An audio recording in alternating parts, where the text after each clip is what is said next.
Hi guys, 19th of April. Thanks for gathering. Just quickly want to go through some of the things that are happening in our regions. Today, obviously, we've got a myriad of things happening in Myanmar like every day. We've covered 23 other developments in East Asia Pacific. The major issue, I guess, is students in Indonesia have stated they're going to conduct protests again on the April the 21st, as in 2 days from now. It's the three issues they're going to protest about is that President Joko Widodo not be allowed to serve another presidential term against the constitution. Also that they want authorities to ensure the supply of cooking oil and also the decrease in cooking oil's prices. They are also protesting against the increase in fuel prices and the value-added tax rate.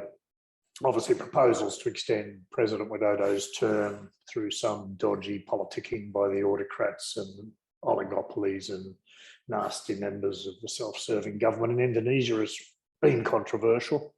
I expect this to go away quietly as Widodo and some of the fools that manipulate him work out. It's going to end up in them losing face, which is a big no-no because then they lose power and they lose money. The only way they do back off is due to the selfishness of their own inabilities affecting them and hurting their back pocket. The tensions between the student groups and the government have been escalating in Indonesia, and we would expect, possibly thousands of people at these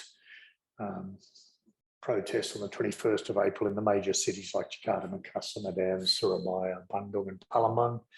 Unless Jokowi can look in the mirror and remember who he used to be before he became a powerful chap with opportunities to get lots of money.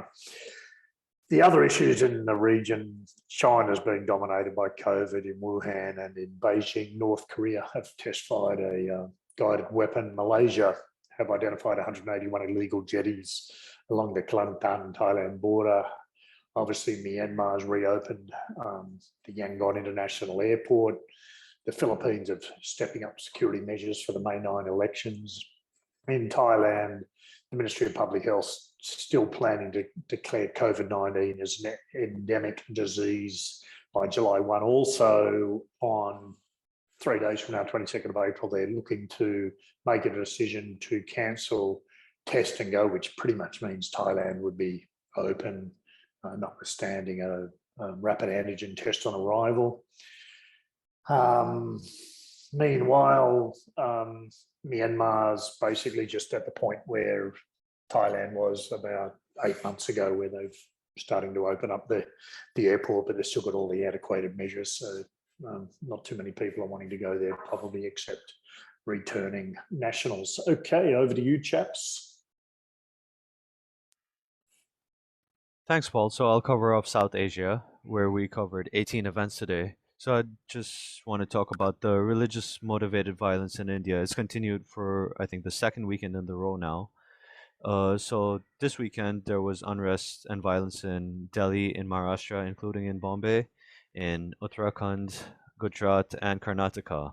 So it seems like these incidents are getting more frequent, Bhargav, and polarization is increasing significantly. Where do you see this going? What sort of risks come out of this?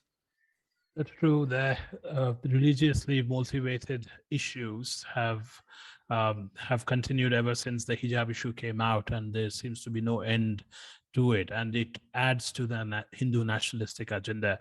Businesses specifically need to keep a very close eye on this. There is already a direct influence on the investments, especially when we consider industrial states like Karnataka. Companies have already started considering other states for investments like Telangana or even Tamil Nadu, for example. So these issues are not localized. They may have an impact on operational risks.